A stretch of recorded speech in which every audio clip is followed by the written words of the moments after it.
Alexander Polterak on his website Quantum Torah talks about parsimony, the cardinal principle in physics, which is the principle of least action, or what is also called the principle of stationary action, which is any system evolves in time, so its action is stationary.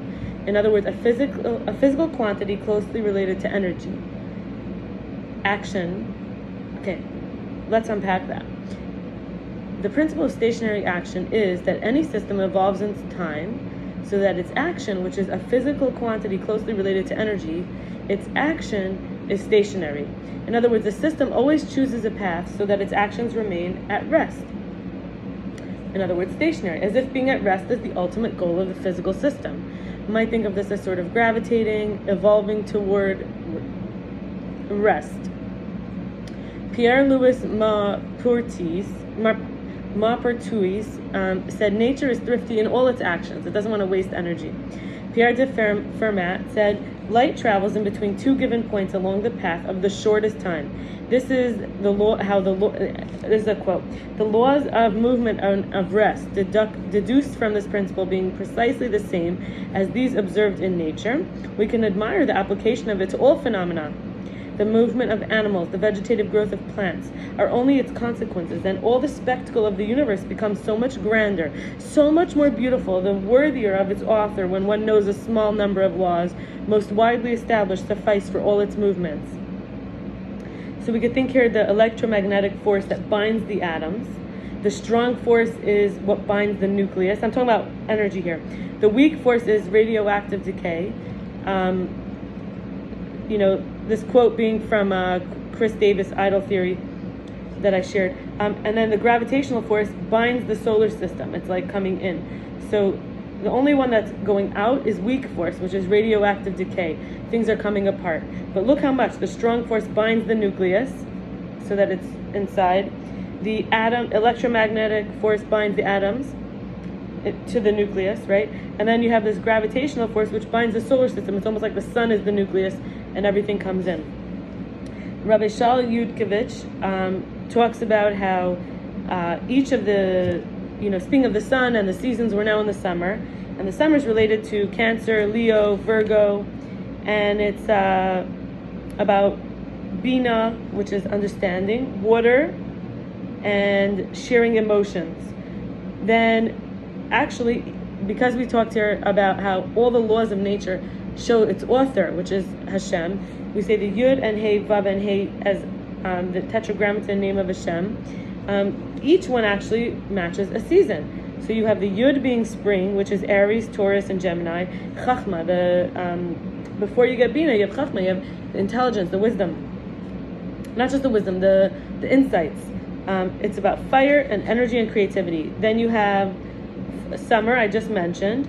To go over it quickly, Cancer, Leo, Virgo, and Bina, which is the understanding or the application, the practicalities, water, and sharing emotions. Then we have fall, which is Libra, Scorpio, and Sagittarius. That relates to the Vav. This is Zer Anpin, which is like the sun. We have the mother and the father. And here we have the sun, which is like, not the sun, S-U-N, S-O-N, with all the emotions. So it's like chesed, gevur, the different measures of traits, like kindness, severity, balance, eternity, receptivity, and sort of foundation. Kind of that would be in short here. And then winter we have the Hey, which is Malchus, the dignity, the daughter, really the sovereignty, the one who gets everything from the king, her father. Capricorn, Aquarius, and Pisces. I'm a Pisces. This is related to the earth, the desire to receive. And Rabbi Moshe Polter talks about God's dwelling place.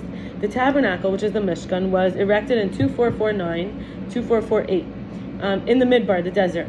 And after 40 years, for 14 years in Gilgal, a place, till 2502.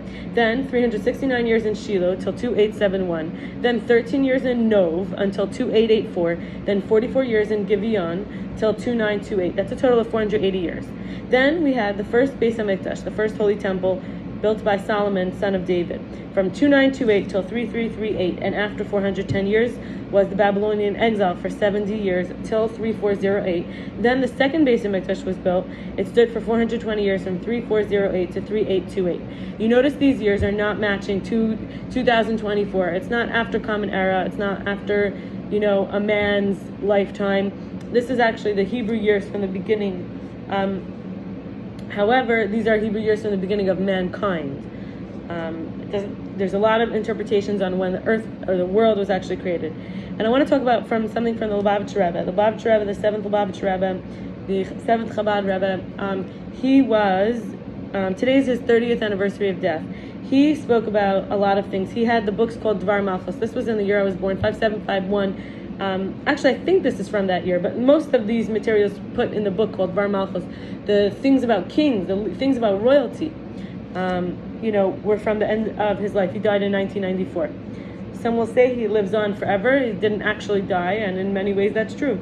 So on the Parsha of Tezria Mitzorah, which is one of the, each portion has its place in the 5 books. So they're divided up to go for the weeks of the year. Altogether, the 5 books come out to be 52 weeks. So thought, speech, and action are the clothes that we choose which clothes to wear upon being freed and redeemed, which can happen at any moment. Who do we want to be? Identity, image, concept, right? And behavior. And words, tone. Even the resistor, the opposer, gets its energy from the energy of the source it is going against, even as an instigator that emanates independently of the receiver. Let's break that down. So, let's say I'm here, right? Something's resisting me, opposing me, even it's instigating me against me. It's still getting its energy from the source it is going against. Let's say I'm representing the source, so it's going against me. It's getting its energy from the source that I'm from.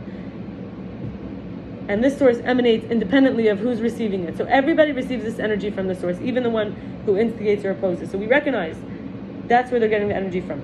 And then we can think, as a Jew, what is our job? Our job is to make the circuitry. So what does resistance do? And we get to hold on to our energy. We don't leak. We don't share energy with the wrong things. We don't go to things that take away our energy. We don't drain our energy. It's very important to be a Jew to do energy work, energy medicine all the time. It's like the malchus of the malchus, the sovereignty of the sovereignty. We're getting, and it's a desire to receive, but we're desiring to receive to the point that we're not willing to drain ourselves from that which is taking, also with a desire to receive. And so we have a desire to receive, the desire to receive, in other words. So why is that important? Because if we desire to receive, Hashem has someone to give to. Hashem is the ultimate giver. Hashem wants to share goodness. So if we don't have a resistor to what is instigating or opposing, we might desire to be an instigator or opposer. Instead, we hang on to this desire to receive.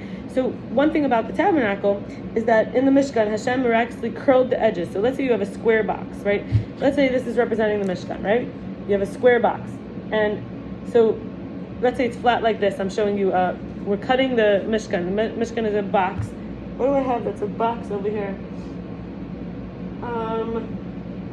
This is the closest thing. No, it's not. I need something that's really a box. Okay. Let's say this is the Mishkan, right? But much taller. Okay, so it's much taller. And we're cutting off the top half so we could look down on it. Okay?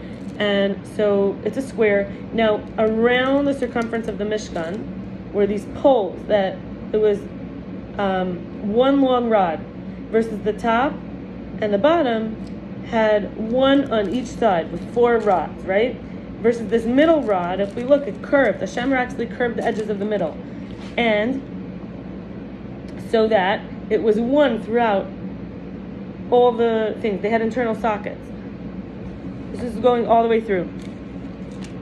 And I'm going to share another thing from Ken Spiro, the author of Destiny.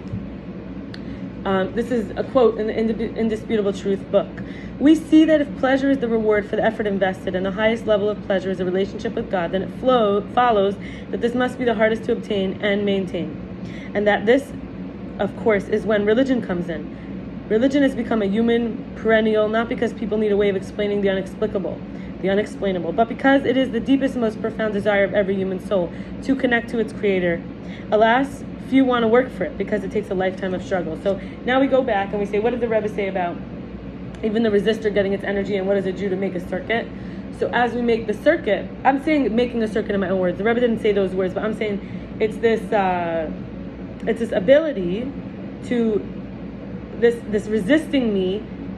It's almost when like it's making me get stronger. It's making me get stronger. I'm receiving more energy from its desire to take my energy.